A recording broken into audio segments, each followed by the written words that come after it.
Assalomu alaykum. Toshkent davlat tibbiyot universitetining haftalik yangiliklar dayjesti. Studiyada Marat Yunusov. Toshkent davlat tibbiyot universitetida Germaniyaning GIZ loyihasi doirasida muhim uchrashuv bo'lib o'tdi. Mazkur uchrashuv tibbiy ta'lim tizimini modernizatsiya qilish, ayniqsa hamshiralik va akusherlik yo'nalishlarini rivojlantirishga qaratilgan muhim bosqichlardan biri sifatida e'tirof etildi. Uchrashuv davomida tomonlar hamkorlikda ishlab chiqilgan hamshiralik va akusherlik ta'lim dasturlari, ularni amaliyotga joriy etish jarayonlari hamda erishilgan natijalar atroflicha muhokama qilindi.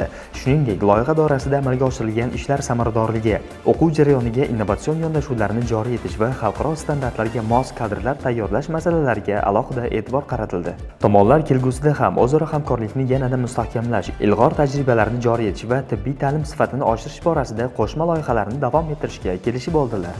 Toshkent davlat tibbiyot universitetida Yangi O'zbekiston talabalar olimpiadasiga rasman start berildi. Xabaringiz bor, O'zbekistonda aprel oyi an'anaviy tarzda sog'lomlashtirish va sport oyligi sifatida o'tkaziladi.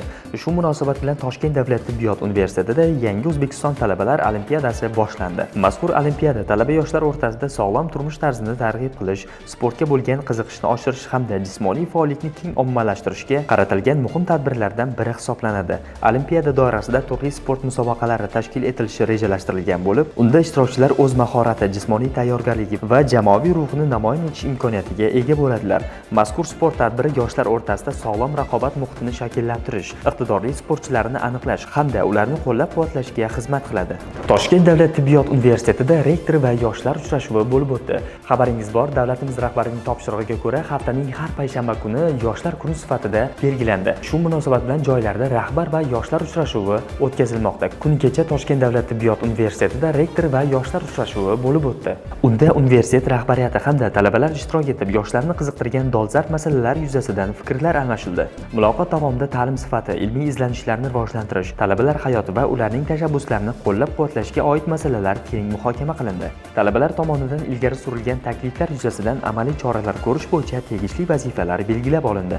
Toshkent davlat tibbiyot universiteti 1-sonli akademik litseyida otornolaringologiya va bosh bo'yin jarrohligi, yuqori texnologik tashxislash va davolash usullari mavzusidagi ilmiy amaliy anjuman bo'lib o'tdi. Mazkur anjuman doirasida sohaning yetakchi mutaxassislari ishtirokida zamonaviy diagnostika va davolash usullari, innovatsion yondashuvlar hamda amaliy tajribalar haqida fikrlar almashildi. Tadbir davomida ma'ruzalar, muhokamalar va klinik holatlar tahlili orqali otornolaringologiya sohasidagi dolzarb masalalar keng muhokama qilindi. Toshkent davlat tibbiyot universitetiga Latviya Respublikasining O'zbekistondagi favqulodda va muxtor elchisi boshchiligidagi delegatsiya tashrif buyurdi.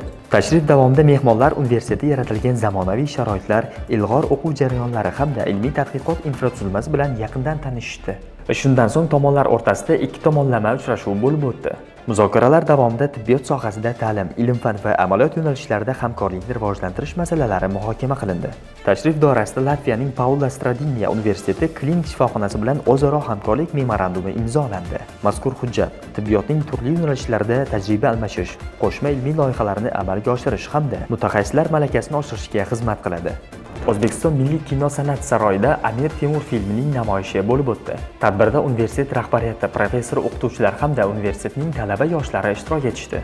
Mazkur film namoyishi tarixiy merosimizni chuqurroq anglash, yosh avlodni buyuk ajdodlarimiz bilan tanishtirish hamda ularning tarixiy bilimlarini boyitish maqsadida tashkil etildi. Toshkent davlat tibbiyot universitetida uchrashuvlar, voqealar ana shulardan iborat edi. Bizni kuzatishda davom eting.